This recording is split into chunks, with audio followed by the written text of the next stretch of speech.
Ada instruksi lagi. Wahai Tuan Syekh, kalau fatwa Anda ini masih diberlakukan, nanti penduduk Saudi itu gak bisa keluar negeri. Kenapa? Ada foto paspor. Akhirnya apa? Direvisi lagi fatwanya. Coba bayangkan, orang kalau tekstual seperti itu sekelas mufti Saudi blunder. Fatwanya blunder, direvisi. Nah, terus akhirnya itu kan gak ada klarifikasi.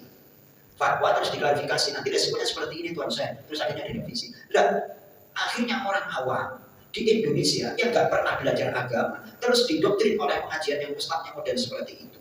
Kayak apa Mas?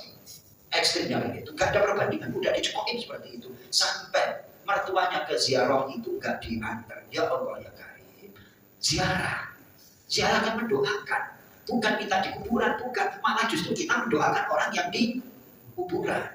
Ini berbahaya, sangat berbahaya sekali. Sehingga saya mohon maaf nih, kalau sekarang punya sikap, kalau ada orang yang pahamnya Salafi Wahabi, cukup jadi jamaah, jangan jadi pengurus masjid. Itu di mana-mana bikin trouble itu, bikin trouble. Silakan jadi jamaah aja, tapi jangan sampai jadi pengurus. Nanti kalau jadi pengurus lama-lama, yang model seperti itu malis yang diundang. Akhirnya dikuasailah masjid-masjid seperti itu, gak nyaman akhirnya, bentrok. Contohnya adalah Bina Lindu. Ini tempat penentunya Pak Haji Nahimad Rais itu nyata. Ini mohon maaf, saya cerita. Saya itu berkali-kali diundang soal, lama-lama saya jadi curiga. Mohon maaf nih, saya cerita ini, Pak. Mohon maaf Pak, saya mau nanya nih, apakah amplop yang dikasih untuk Ustaz termasuk saya itu sekian?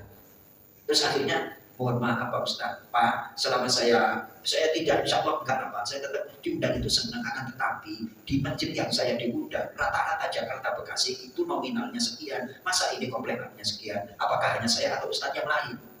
Saya mohon maaf Pak Ustaz Joko, separuh lebih dari jamaah diambil oleh Salafi Wahabi, mendirikan masjid di dekat di sampingnya itu, di masjid Bina Lindu Pak Haji Nahimad, dekat itu ada kayak rumahnya, tahfidz kan kayak gitu. Diambil semuanya itu, dan termasuk baginya kan kata Pak Haji Nahimad itu jenderal itu yang pernah dirawat itu, baginya di sana. Orang yang lagi zikir subhanallah dikatain iblis, ini yang cerita takmirnya, dikatain astagfirullahaladzim, sampai segitunya.